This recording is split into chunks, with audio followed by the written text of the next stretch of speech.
Welcome back to the channel and welcome back to another video. In this video, I want to give you the real. I want to give you the pros and the cons of the buy and hold strategy. If you plan on investing in real estate or you're thinking about investing in real estate, please stay tuned because there's going to be some very good information that you don't want to miss in this video. If you're stopping by the channel for the first time, please consider subscribing below and please consider smashing the like button. Helps the algorithm and it really helps the channel grow.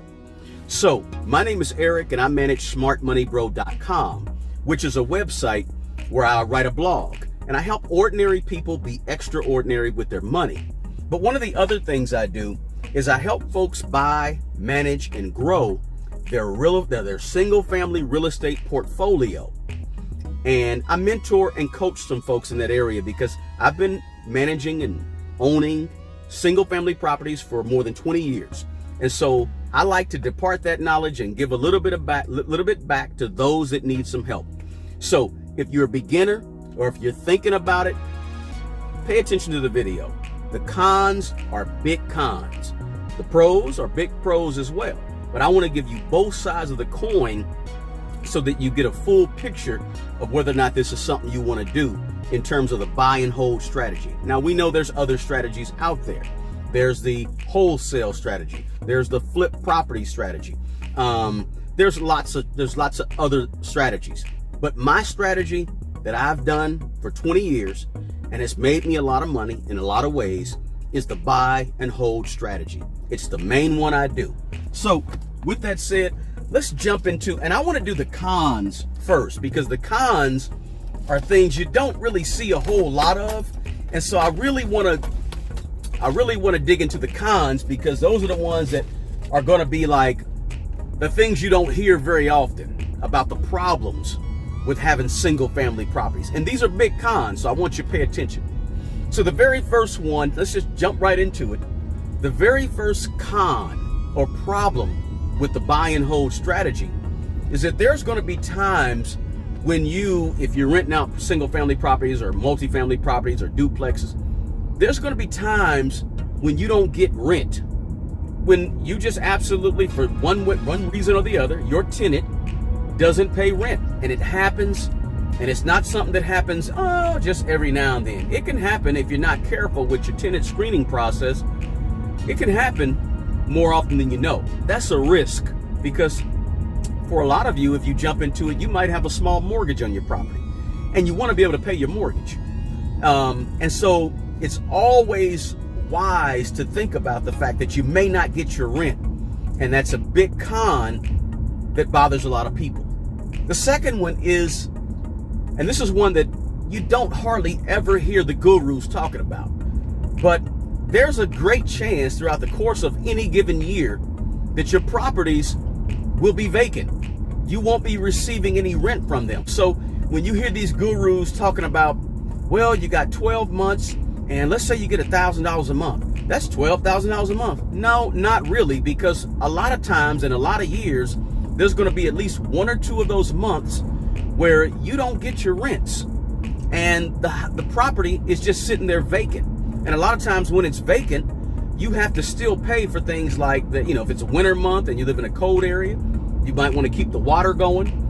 You might want to keep electricity on. So there's some upkeep. You might want to keep the landscaping done in terms of grass cut, etc. The point is that vacancies kill your bottom line. They kill your profit. A lot of folks don't talk a lot about that. Number three, the third ginormous and huge con is property damage. Of course, that's eking into your bottom line, your money, your profit as well. But you can have a tenant that can easily do thousands and thousands of dollars worth of damage to your property. That's really important. It's a big con because it does a lot of damage. I mean, what good is making $1,000 a month for, let's say, 11 months out of the year, 11,000, if you got a $10,000 repair on the property? That's ate up all your money. So the potential or the risk for property damage, that's a huge one. Now, number four, the fourth and final huge con in terms of the buy and hold strategy is the fact that most times when you deal with the buy and hold strategy, you're going to have to deal with people. Now, that's the one that a lot of people have a really big problem with. You got to be able to have the tough conversations with people. You got to also be able to be patient with people. Because I don't know about you, but any job that you deal with people is always a much harder job than just, fixing widgets or doing something in an assembly line. When you deal with people, like you have to do when you have tenants and things like that in the buy and hold strategy, always much tougher to deal with people. If you're not a people person or you don't have patience for people, buy and hold strategy is probably not for you, because you're going to have to deal with people on sometimes an uncomfortable level. You're going to have to look at that mom, that single mom in the face who has 3 children, and let her know that she's late on her rent and you may have to evict her. I mean, you got to deal with that. You got to deal with the patience of a tenant that is going to be late on their rent for the 3rd month in a row, and but yet when you go over their house and you knock on the door, I mean, they got a brand new car in the driveway and they got all these other things, but they're late on their rent. You got to have patience to deal with that type of tenant if you plan to be a buy and hold strategy type of person. And that takes a different type of mentality in terms of a landlord or whoever you're going to be that owns and manages the property. Now, you don't always have to manage your own property, but you still have to deal with some of these business aspects, even if you have a company come in and manage your property for you. So those are 4 ginormous cons that if you can't deal with any of those, it's going to keep you might want to stay out of the game of the buy and hold strategy. You might want to flip property, or you might want to get into wholesaling property. So with that said, I want to lay those cons out front because I want to be realistic with you. I don't want to, feed you a bunch of, smoke screen stuff, that makes it seem like it's all wonderful in order to, when you dig into the buy and hold strategy. So let's dig into some of the positives, because I want to give you the flip side. So one of the main positives, and there's several of them, because again, this is my choice of strategy, how I actually rent property or manage and real estate, is this particular strategy, buy and hold. So one of the main ones is this: there's always going to be a demand for rental property, for people to need somewhere to stay and live. That demand is always going to be out there no matter what. I don't care if we're talking 2070 or if we're talking about 2021, or we're talking about, well, no matter what year it is, people are always going to need a place to live. It makes the demand for a property always there. So that's huge. Okay. In other words, you're getting into an investment that's not going to go away anytime soon. People always need a place to live. So you're always going to have that demand. Another pro is the fact that it's fair. Now, earlier I said you may not get your rent, right? But to have a fairly predictable flow of income on a regular basis, like rent from a tenant, that's a pro, right? I still own a few properties, right? I can in my mind, I know that on the 1st of the month coming up in a week or two, I'm going to have some rent. And if I don't have rent, then I know I'm supposed to have rent. So my point is that it's fairly predictable if you get the right tenants to actually always have money coming in on a regular basis. So number 3, let me jump into number 3, because number 3 is one you don't hardly ever hear about, but I'm gonna give it to you. The third pro to the buy and hold strategy is because when you have rental property, it's a hedge against inflation. And here's what I mean by that. Every year inflation goes up by, let's say 2%, 2.5%, 3%. Let's say 2%. If inflation goes up 2%, then I can always raise my rent 2% to manage that inflation and to hedge against that inflation. If you have $1,000 in the stock market this year and inflation goes up, then if your stock goes up by 10% and inflation goes up by 2%, your stock market investment really only went up by 8% because the value of the dollar is going down. But with real estate, you don't have to do that, because with real estate, it's not affected by inflation. In other words, inflation goes up 2%, then guess what I can do to my rents? Now, instead of charging $1,000 a month, I can charge $1,020 a month to take care of that 2% inflation. So when you have rental property, you're sort of hedging against inflation. If inflation goes up 6% next year, it's crazy. But I'm going to take my rents and I'm not going to charge $1,000 a month. I'm going to raise the rent and charge $1,060 a month. Now I'm not hurt by inflation. So when you have buy and hold, when you have property that you buy and hold and you keep for a long time, over the course of that time, those rents go up. The same properties that I charge $1,100 a month for now, I charged $800 a month for 8-9 years ago, because property has gone, because inflation goes up, my rent goes up. That's the beauty. And I hardly ever hear anybody talking about that, but that's a pro. So another pro, I think I'm up to number 4. 1, 2, 3, 4. So another pro would be that the buy and hold strategy gives you a nice chunk of passive income. And it gives you the passive income in 2 ways. Yes, you get rents every month, right? You got to put in some work, but for the most part, that's considered passive income. But the other way you get passive income is because of appreciation of your property over the course of years and years. So in other words, the property might be worth $75,000 back in 2000. Today, that property might be worth $175,000. You made $100,000 over the course of 20 years, and you didn't do anything other than own the property. That's passive income. So that's huge.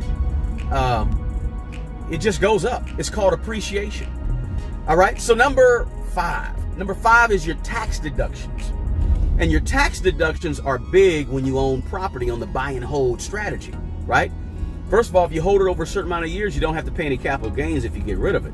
You pay less in terms of taxes. But also, you have these tax write-offs that you have. So you can write off the gas money you spend going back and forth to the property. You can write off the taxes, the insurance, and any interest that you pay. It all gets written off. You have a business. And because you have a business, you have these opportunities in the tax law that's legal to write a lot of stuff off. Huge. Number 6. Number 6 is it offers an excellent opportunity for what I call retirement income. Huge. So when I retire, I don't have to only worry about what I got in the stock market, what I might have as a pension, or what I might have in my 401k or what have you, or my Roth IRA. I got real estate that I can retire from. And the real estate I have is a nice little piece of retirement. If you got 5 properties and they're bringing in $5,000 a year or a month, that's $5,000 of rental property that you have, or money that you have coming in on a regular basis. It's great for retirement. When you get to retirement, if you haven't already, hire you a management company, and the management company does all the grunt work. You own the properties, you get paid. Excellent in terms of retirement. The next one.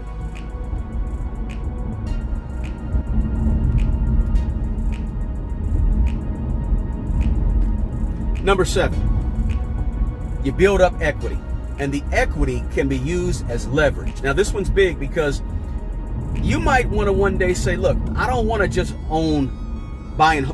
get into the buy and hold strategy. Perhaps I want to go ahead and do some flips. So if you're in the buy and hold strategy, you're able to gain some equity over the course of years to actually use to go out and do other things with. The equity you build up in the property, let's say you bought the property for $100,000, or let's say $75,000 again, and it's worth now $175,000. Well, now you paid some of that principal down, or you bought it cash and you don't have any principal. And now you've got a bunch of equity you can go out and do some more investing with. Maybe you can throw some money into vacationing, or maybe you can throw the money into an IRA or a retirement company or a retirement fund, or maybe you can throw the money into just something different. You have extra money because you have equity in the property. Another huge one. Finally, number 8. Number 8 is one of my favorites because it's what I plan to do. A pro of the buy and hold strategy is that you have property that you can pass down to future generations. Whether it's a child, whether it's a grandchild, whether it's a part of your estate and you're passing it down to a niece, a nephew, whatever you're doing, you have this piece of property that you can always pass down to the next generation. Look, 2 generations, 3 generations, 100 years from now, somebody could be living in a property that you, because you had the foresight and you had the vision, you was able to purchase. So number 8 is huge. It gives you something you can pass down to future generations. I like that one. Listen, I gave you cons. I gave you pros. Now you have to make your own decision. Your strategy is totally up to you. There's a lot of different ways to make money in real estate. I choose the buy and hold strategy. It's worked for me for 20 years. It's going to work for me for another 20 years. The best person to take care of the old you is always going to be the young you. Smash the like button. Please subscribe below and take care of other people. And of course, take care of yourself. Till the next video, peace.